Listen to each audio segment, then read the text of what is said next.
Si vous avez déjà suivi un cours d'art plastique, peut-être d'ailleurs au collège ou au lycée, voire en primaire, vous avez probablement déjà étudié un petit peu la perspective. Votre professeur vous a sans doute demandé de faire des dessins avec des lignes droites et des points de fuite, vous a peut-être même dessiné des immeubles en effaçant quelques traits, et là peut-être que ça vous revient un petit peu cette histoire de perspective. Alors c'est vrai que la perspective est un vaste sujet en photographie, qui demanderait très certainement un gros podcast là-dessus. Aujourd'hui on va faire simple et on va se pencher plus particulièrement sur la perspective à 2 points de fuite. Allez en avant. Alors avant de commencer, je rappelle que sur mon site photomaniac.fr, vous pouvez accéder à l'article beaucoup plus complet sur le même sujet et vous pouvez aussi accéder à ma formation gratuite sur les bases de la photographie. Alors déjà pour commencer, qu'est-ce que la perspective? Donc la perspective, c'est la manière dont on perçoit les choses qui sont devant nous. Donc c'est leur taille et leur proportion les unes par rapport aux autres. Et ça depuis du coup notre point de vue, donc d'où on regarde tout ça. Et la perspective, elle peut déformer notre perception des proportions, c'est-à-dire la manière dont on perçoit la taille d'éléments par rapport à d'autres éléments dans la photo. Par exemple, on le sait, un caillou c'est petit par rapport à une montagne, mais c'est une question de point de vue finalement. Si on rapproche le caillou de l'appareil photo ou de nos yeux, il paraîtra bien plus imposant qu'il ne devrait l'être.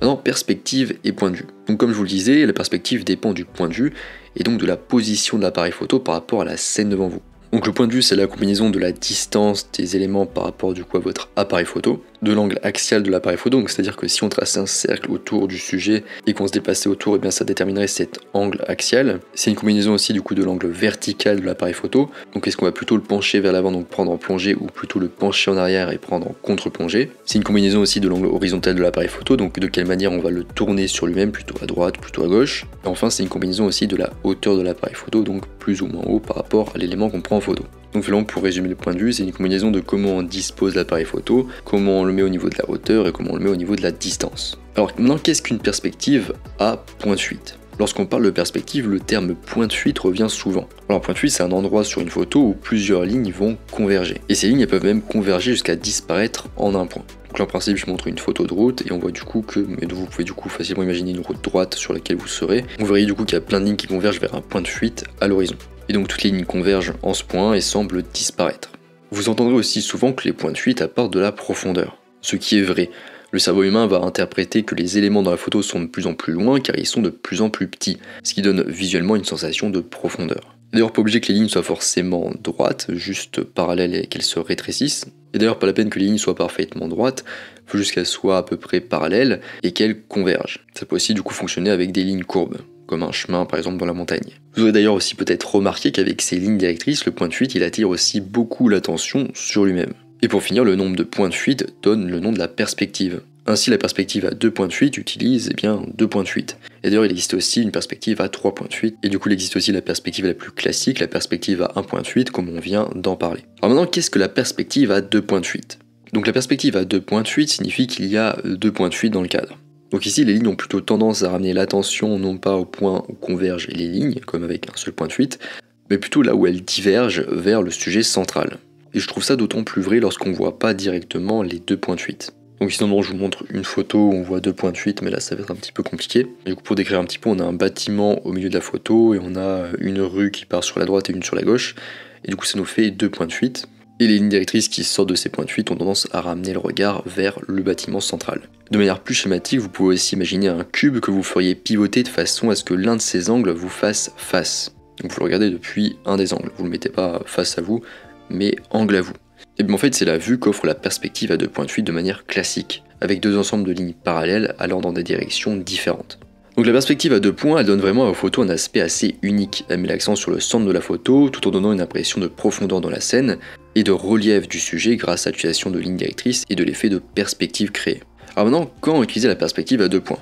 Alors théoriquement, vous pouvez créer une perspective à 2 points de fuite dans n'importe quel style de photographie. Mais en pratique, elle est particulièrement utile et utilisée en photographie d'architecture pour mettre en valeur un bâtiment et notamment en soulignant la taille du bâtiment. En effet, la photographie d'architecture est sans doute le meilleur créneau pour expérimenter avec des lignes et des formes différentes. Et les lignes permettent également facilement de jouer avec l'emplacement des points de fuite. Ensuite, là maintenant, je montre une photo normalement assez particulière mais très intéressante que je vous conseille d'aller voir sur l'article ou sur la vidéo, donc je vais essayer de vous la décrire. Et donc c'est une photo qui est prise depuis un métro, donc en fait on a un premier point de fuite avec les lignes globalement du métro, comment il est structuré. Mais en plein milieu, en fait, on a une espèce de cube, donc je sais pas, c'est un peu pour décorer il me semble. C'est un cube qui est pas tourné du coup face à nous mais qu'on voit depuis l'angle. Un petit peu comme le cube schématique dont je vous parlais pour la perspective à 2 points de fuite. Et donc du coup c'est intéressant parce qu'on a le mélange des deux perspectives. On a le mélange de la perspective à un point de fuite du coup avec les lignes du métro qui convergent. Et d'ailleurs on voit pas directement ce point de fuite, on voit juste que les lignes convergent. Et justement sur ce point de fuite, on a le cube qui est un petit peu tourné et qui utilise la perspective du coup à 2 points de fuite. Alors maintenant, comment créer une perspective à 2 points? Donc la première étape c'est de trouver déjà un emplacement adéquat. En effet, il est essentiel du coup de trouver un emplacement approprié. Vous devez du coup repérer un endroit où des lignes droites traînent et mènent vers votre futur sujet. Rappelez-vous que contrairement à la perspective à un point de fuite, les lignes doivent être dirigées vers l'extérieur et non vers l'intérieur. Rappelez-vous du coup que contrairement à la perspective à un point de fuite, les lignes doivent être dirigées vers l'extérieur et non vers l'intérieur. Et ces lignes elles partent généralement de la ligne d'horizon.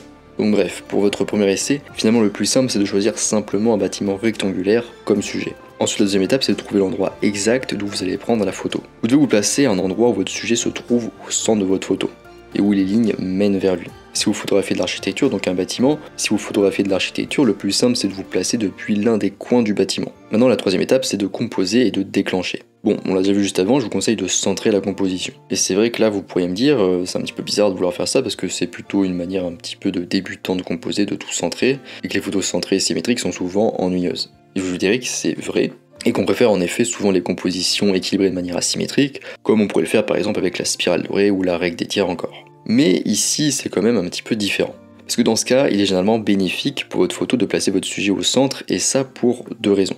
La première, c'est que d'une part, on utilise plutôt la perspective à 2 points de fuite pour attirer l'attention sur ce qui se trouve au milieu de la photo. Donc ça reste assez logique, du coup, de centrer la composition. Et que d'autre part, la composition centrée fonctionne de manière générale très bien pour la photo d'architecture, et donc c'est pas très choquant de faire ça ici. Donc ici, je conseille plutôt de mettre, surtout si vous débutez, l'angle du bâtiment à la hauteur de vos yeux et au centre du cadre. Maintenant, au niveau du point de fuite, en fonction de l'angle de champ, de la scène et de plein d'autres paramètres, vous avez en gros deux options. Soit vous les laissez apparents, donc on voit bien les lignes qui vont jusqu'au point de fuite, qui seront en général au niveau de la ligne d'horizon, soit vous les faites disparaître. Donc soit à la prise de vue, en recadrant la prise de vue, soit vous pouvez aussi modifier tout ça au post-traitement, en recadrant du coup les points de fuite sur un logiciel de post-traitement, mais gardez en tête du coup vous allez un petit peu perdre des pixels dans votre photo. Ensuite on va parler de variation de la composition en perspective à 2 points de fuite. Donc cette partie va être un petit peu difficile au niveau visuel, parce que là c'est important quand même de voir les choses. Je vous conseille d'aller voir l'article et la vidéo à ce sujet, mais je vais essayer de faire un petit peu comme je peux et de vous décrire. Et vous pouvez du coup proposer une variation de cette composition en jouant notamment sur 3 paramètres. Déjà la distance de l'appareil photo du coup par rapport à votre sujet, ensuite en jouant aussi sur la différence d'échelle entre le sujet et l'environnement, donc ça rejoint un petit peu la distance, et en jouant aussi sur les éléments que vous pouvez faire apparaître au premier plan et à l'arrière-plan. Donc ça va vous permettre d'obtenir des rendus différents. Donc là en principe je vous montre une photo d'un bâtiment qui est assez cadré, assez serré, plutôt pris en contre-plongée. Donc ça donne une certaine ambiance à la photo. Et du coup avec cette prise de vue on a plutôt un sentiment de stabilité et de grandeur. Mais ensuite il y a une autre photo de ce même bâtiment où on est beaucoup plus reculé, avec notamment un premier plan, et aussi avec un effet d'échelle ou aussi de remise en contexte, avec le fait du coup que le bâtiment est plus petit, aussi intégré dans un environnement. Et du coup cette photo elle offre plutôt un sentiment d'isolement et de distance. Il y a aussi une autre variation possible, qui est un petit peu difficile à décrire, mais je vais faire comme je peux. Donc vous vous rappelez peut-être, au début du podcast, on a déjà parlé du coup de la composition classique avec un seul point de fuite qui utilise un chemin pour attirer l'œil du spectateur à un endroit précis, donc au point de fuite. Et bien en fait, la même idée peut fonctionner pour la perspective à 2 points. Par exemple, vous pouvez trouver un sujet qui sépare 2 routes, et vous pouvez du coup créer une perspective à 2 points de fuite. Par exemple, vous pouvez trouver un sujet qui sépare 2 routes, et du coup vous pourrez créer une photo en perspective à 2 points de fuite. En principe, je vous montre une photo d'un immeuble en fait où il y a 2 rues qu'il parcourt à gauche et à droite, donc un petit peu une situation qu'on peut retrouver en ville, notamment au niveau des carrefours, des croisements de rues. Du coup les immeubles ici sont rarement rectangulaires, mais ils ont une forme un petit peu particulière, un petit peu évasée sur une partie de l'immeuble. Et du coup dans la photo d'exemple que je parle ici, on applique aussi la règle des tiers, on met l'immeuble du coup sur une ligne de tiers sur la gauche, sur une ligne verticale de tiers, et du coup cette fois-ci au lieu de centrer le sujet, on va du coup le décentrer. Et du coup, on le fait qu'on applique la règle des tiers, qu'on ne centre pas du coup le sujet, qu'on voit bien les 2 rues du coup qui convergent vers 2 points de fuite, et que la forme du bâtiment est particulière, du coup c'est pas un cube ou un pavé droit, et bah, du coup ça offre un nouveau point de vue très différent sur la perspective à 2 points. Et pour finir, les objectifs à bascule et décentrement et la photographie à 2 points de fuite. Donc les objectifs à bascule et décentrement sont connus en photographie d'architecture car ils permettent de corriger la perspective directement à la prise de vue. Vous pouvez aussi corriger la perspective en post-traitement sur un logiciel comme Adobe Lightroom. Donc je vous préviens, ce type d'objectif est en général assez cher, plus de 1000 € en général, mais je vous préviens, ce type d'objectif est quand même assez cher, en général plus de 1000 €, donc si vous l'achetez, vous devez en avoir un minimum l'utilité.